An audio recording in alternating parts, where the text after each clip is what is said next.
I really enjoyed the first two Stepfather films and also the more recent remake, so I was looking forward to watching Stepfather 3. Having now watched it, though, I can say that it's not that great compared with the other two, at any rate.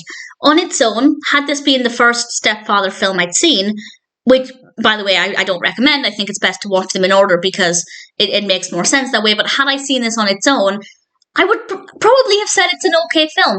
But compared with the other two, it definitely isn't as good. This was released in 1992. It's directed by Guy Magar, written by Magar and Mark B. Ray, and we have a cast including Robert Wightman as our protagonist. And here we have a different actor playing our protagonist, and they get around this by giving the stepfather character plastic surgery at the very beginning, which makes sense within the context of the film. And I just thought that they didn't have to do that. Roles are often recast for whatever reason and they don't need to give an explanation. We know as film viewers that sometimes it happens. But the fact that they kind of wrote it into the story, I thought was not too bad. And he, as with the previous films, manages to find himself a nice little family, a wife and a little boy. And needless to say, he has some very murderous activities. And he is, well, he's not as dark as he was in the previous films.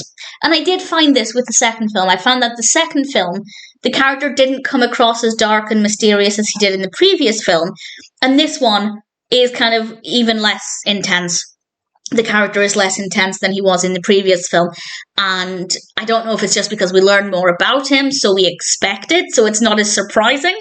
But I certainly didn't think the character was as interesting here as he was in the previous films. And I think the family he's made for himself are nice enough characters.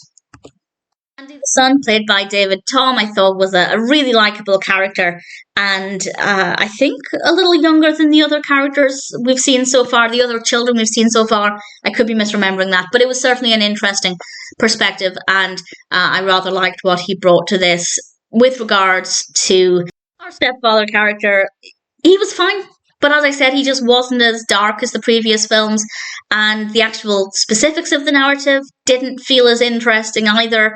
And in general, I just don't think it had as much to offer. But that being said, as I said, had this been the first one that I'd seen, then I would have thought, yeah, this is an interesting story about a rather creepy individual who's willing to stop at nothing to get his perfect family life, and it doesn't matter if he has to kill anybody along the way. But comparing it with the previous two, the narrative's just a little weaker, the character is a little weaker, it's not as suspenseful, so I didn't love it. But it's okay. Stepfather 3 is worth watching if you've seen and enjoyed the previous two films. If you didn't care for the previous two, I don't think this is worth watching. And as I said, it is worth watching the other ones first because it just, I think it flows much better that way, of course. But if for whatever reason you wanted to watch this on its own, I suppose you could. I guess you could. The basic princess concept or principle is the same.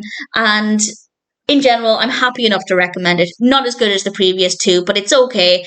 And in general, it's an okay film. I don't mind it. Stepfather 3 is not the best, but it's definitely watchable.